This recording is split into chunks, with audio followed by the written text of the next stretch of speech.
ভারত বাংলাদেশ প্রতিবেশী রাষ্ট্র। এক রাষ্ট্রের কথাবার্তার প্রভাব অন্য রাষ্ট্রে পড়ে, বিশেষ করে পশ্চিমবঙ্গ এবং বাংলাদেশ বাংলা ভাষাভাষী রাষ্ট্র হওয়ায় যে পশ্চিমবঙ্গের কি হয় না হয় বাঙালিরা সহজে বুঝে, বাংলাদেশের মানুষরা সহজে বুঝে। বাংলাদেশে কি হয় না হয় তা পশ্চিমবঙ্গের মানুষ সহজে বুঝে। দিল্লি, কেরালা, কাশ্মীর হয়তো সেভাবে বুঝে না। ইতিমধ্যে পশ্চিমবঙ্গে যে বিদ্রুপ ছড়ানো হচ্ছে ইসলামের বিরুদ্ধে, যে মুসলমানদেরকে সবসময়ে উগ্রবাদী, জেহাদি, যে শুক্রবারের লুঙ্গি পরা লোক, এই জাতীয় কথাবার্তা বলে একটা দাঙ্গা লাগানোর সবসময় ঘৃণা, বিদ্রুপ ছড়ানো হচ্ছে। ইতিমধ্যে তসলিমা নাসরিন, যে বাংলাদেশের বিতর্কিত লেখিকা, যার বইগুলো বাংলাদেশ সরকার নিষিদ্ধ করেছে, তাকে ভারতে এনে বিশেষ করে পশ্চিমবঙ্গে শুভেন্দু মুখার্জি সহ যে কিছু লোক এমন ভাবে তার মাধ্যমে কথাবার্তাগুলো বলাচ্ছেন, তসলিমা নাসরিনের মাধ্যমে বলাচ্ছেন, যাতে মনে হচ্ছে যে তসলিমা নাসরিনকে দিয়ে আবার মুসলমানদের বিরুদ্ধে একটা সংঘাত লাগানোর চেষ্টা করা হচ্ছে। তসলিমা নাসরিন হলো সেই বিতর্কিত লেখিকা যিনি ইসলাম সম্পর্কে বিভিন্ন খারাপ মন্তব্য করেছেন। তিনি এখনো সে কিভাবে বলে যাচ্ছেন যে ইসলাম সেকেলে একেলে সেটা চলতে পারে না, একালে সেটা চলতে পারে না। তিনি বারে বারে অভিযোগ করেন যে ইসলামের নারীদের মর্যাদা দেওয়া হয় নাই। মুসলমানদের মধ্যে ভাই যতটুকু সম্পত্তি পায়, বোন তার অর্ধেক পায়। বোন কেন অর্ধেক পায়, এই নিয়ে তার যত মাথা ব্যথা। এবং তিনি বলছেন যে যে পুরুষ যদি 4টে বিয়ে করতে পারে, নারী কেন পারবে না? নারীর বেলায় এক স্বামী আর পুরুষের বেলায় 4 স্ত্রী রাখতে পারবে। এই জাতীয় বিভিন্ন প্রশ্ন তিনি উত্থাপন করে বাংলাদেশে একটা গন্ডগোল লাগিয়েছিলেন, যেই কারণে এদেশের মৌলবীরা, যারা ধর্মপ্রাণ মুসলমান, তারা তার বিরোধিতা করেছিল। তার লজ্জা নামক বইটি নিষিদ্ধ করেছিল। তিনি আরো কিছু কথাবার্তা বলেছিলেন, যেগুলোর কারণে বাংলাদেশ থেকে তাকে বিতাড়িত করতে সরকার সে সময় বাধ্য হয়েছিলেন। এখন কথা হচ্ছে, ভারতে গিয়ে তিনি এত আদর সমাদর পাচ্ছেন যে মনে হচ্ছে যে বাংলাদেশের রাষ্ট্রদূতকেও এত মর্যাদা দেওয়া হয় নাই।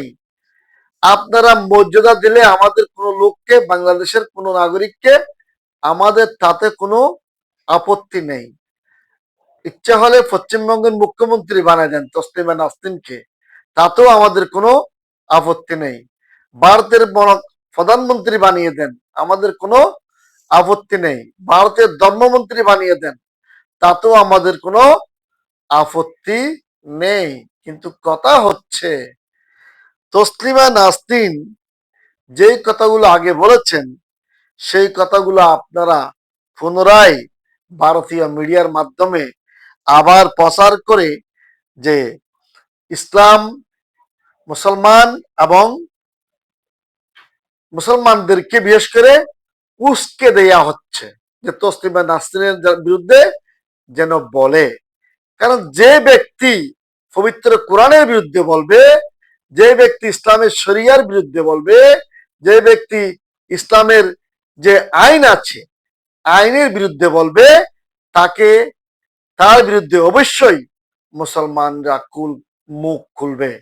কোন ইমানদার মুসলমান যে পবিত্র কোরআনের বিধিবিধানের বিরুদ্ধে কথা বললে তার বিরুদ্ধে কথা না বলে থাকতে পারে না।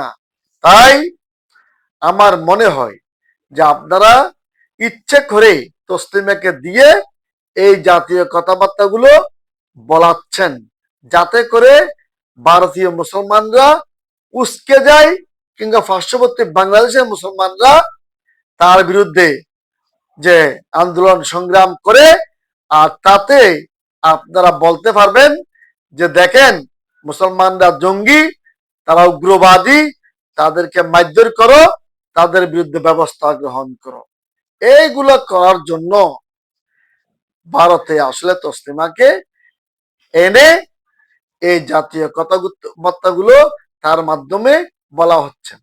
আমাদের বাংলাদেশে ইতিমধ্যে এ নিয়ে অনেকে বলতেছে যে তসলিমাকে দিয়ে ভারতের চিফ মিনিস্টার, পশ্চিমবঙ্গের চিফ মিনিস্টার শুভেন্দু অধিকারী এবং কিছু উগ্রবাদী তারা মুসলমানদেরকে উস্কে দিয়ে মুসলমানদেরকে পশ্চিমবঙ্গে মারধর করার জন্য এই জাতীয় কথাবার্তাগুলো বলাচ্ছে। কারণ কি, তসলিমা যখন ইসলামের বিরুদ্ধে কথা বলবে, ধর্মীয় বিধিবিধানের কথা বলবে, তখন সে দেশের মুসলমানরা তসলিমার বিরুদ্ধে কথা বলবে, তখন আন্দোলন সংগ্রাম করবে। তখন ওই ভারতের চিফ মিনিস্টার, পশ্চিমবঙ্গের চিফ মিনিস্টার শুভেন্দু অধিকারী এবং তার কিছু লোকজন মুসলমানদের বিরুদ্ধে ব্যবস্থা গ্রহণ করতে পারবে, তাদের মারধর করতে পারবে, তাদের বিরুদ্ধে মামলা মোকদ্দমা দিতে পারবে। এবং হয়তো বাংলাদেশেও এই জাতীয় উগ্রবাদী কথাবার্তার, ইসলাম বিরুদ্ধে যে কথাবার্তাগুলো তসলিমা বলতেছেন, সেগুলোর বিরুদ্ধে বাংলাদেশের লোকজনও আবার দমাপ্রাণ মানুষ কথাবার্তা বলবে। তখন ভারতের পশ্চিমবঙ্গ কিংবা ভারত সরকার, ভারতের উগ্রবাদীরা যারা মুসলমানদেরকে মারধর করতে চায়, নির্যাতন করতে চায়, বহির্বিশ্বে মুসলমানদেরকে একটা সন্ত্রাসবাদী এই যে ধর্ম হিসাবে প্রচার করার জন্য কৌশলে এই পন্থাগুলো অবলম্বন করেছে বলে অনেকের ধারণা। সেই কারণে পশ্চিমবঙ্গের মুসলমানরা ইতিমধ্যে সতর্ক হয়ে গেছেন। তারা তসলিমা এত কথা বললেও তারা কিন্তু সেই বিষয়ে এখনো কোনো মুখ খুলেন নাই। আজও পর্যন্ত বাংলাদেশ থেকেও এই বিষয়ে কোনো প্রতিবাদ জানানো হয় নাই। কিন্তু আসলে কিন্তু দেখা যাচ্ছে যে বিভিন্ন মসজিদে ইমাম সাহেবরা এই বিষয়ে কথা বলতেছে। তা আমি সকলের প্রতি অনুরোধ করব যে তসলিমাকে নিয়ে আপনাদের এত বেশি মাথা ঘামানোর দরকার নাই। মুসলিম ভাইরা বুঝতে হবে এখানে একটা ইন্টারন্যাশনাল খেল আছে, যে মুসলমানদেরকে উগ্রবাদী বলার জন্য, জঙ্গিবাদী বলার জন্য যে তসলিমাকে দিয়ে পবিত্র কোরআনের যে বিধিবিধান তার বিরুদ্ধে বলা হচ্ছে ইসলাম সেকেলে 1400 বছরের আগের আইন এখন চলবে না, যে ভাই বোন যে তাদের মধ্যে যে সম্পত্তির যে বৈষম্য পবিত্র কোরআনে করছে সেটা হবে না।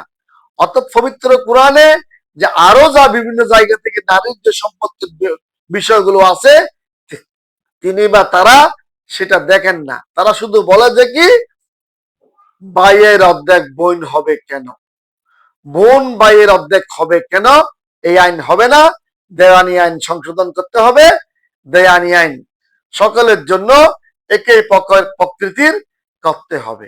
এই জাতীয় কথাবার্তাগুলো বলে আবার মুসলমানদেরকে উস্কে দেওয়ার একটা প্রক্রিয়া তারা গ্রহণ করেছে।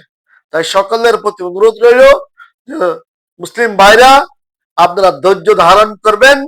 আসলে এই তসলিমাকে দিয়ে এইগুলো বলিয়ে আমাদেরকে মুসলমানদেরকে উস্কে দেওয়ার চেষ্টা করতেছে। আপনারা শান্ত থাকবেন। আগামীকাল শুক্রবার আমি শুনেছি অনেক মসজিদে তসলিমার এই বক্তব্যের বিরুদ্ধে জবাব দেওয়ার জন্য বলা হয়েছে। যা কথা হচ্ছে, আমাদের দেশ একটা শান্তিপ্রিয় মুসলিম রাষ্ট্র, দরকার নেই এই জাতীয় মহিলা যারা ইসলামের বিরুদ্ধে কথা বলে তাদেরকে নিয়ে এত বেশি সমালোচনা করে, এত বেশি তাদেরকে নিয়ে আলোচনা করে, তাদেরকে লাইমলাইটে নিয়ে আসার কোনো প্রয়োজন নাই। আমি মনে করি এগুলো পশ্চিমবঙ্গের কিছু দুষ্কৃতিকারী এবং যে কিছু লোক বাংলাদেশেও আছে, এইগুলোর কথাই আপনারা নাক গলাবেন না, আপনারা এই সমস্ত লোকের কথা শুনবেন না। আমাদের ইসলাম, পবিত্র ইসলাম আমরা মান্য করব, আমরা ইসলামে যা আছে তাই আমরা মানব। পবিত্র কোরআন ঐশী বাণী, এখানের একটি অক্ষর জের জবর ফেশ, এখান থেকে একটি অক্ষরও একটি নুক্তা পরিবর্তন করার ক্ষমতা কারো নাই। আমরা মনে করি যে পবিত্র কোরআনে যাই আছে তাই থাকবে ইনশাল্লাহ। এইটার কোনো পরিবর্তন, পরিমার্জন, বিবর্তন কোনো কিছু হবে না, হতে দেয়া হবে না। এখানে ধর্মপ্রাণ মুসলমানরা তখনই জেগে উঠবে যখন পবিত্র কোরআনের কোনো কিছু পরিবর্তনের কথা আসবে, পরিবর্তন করার কেউ চেষ্টা করবে।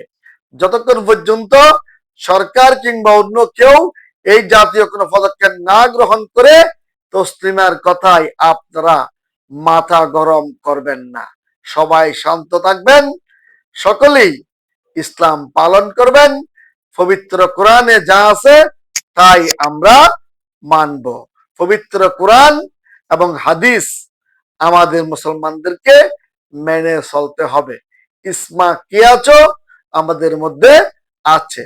সুতরাং তসলিমার কথায় কোন মুসলমান মাথা গরম করবেন না, কারণ একটি গোষ্ঠী বসে আছে যে মুসলমানদেরকে জঙ্গিবাদী, সন্ত্রাসবাদী হিসেবে প্রচার করার জন্য। এটা ইন্টারন্যাশনাল একটা সাইল বা চাল হতে পারে। সুতরাং আপনারা সকলেই সতর্ক থাকবেন। ধন্যবাদ আপনাদের সকলকে।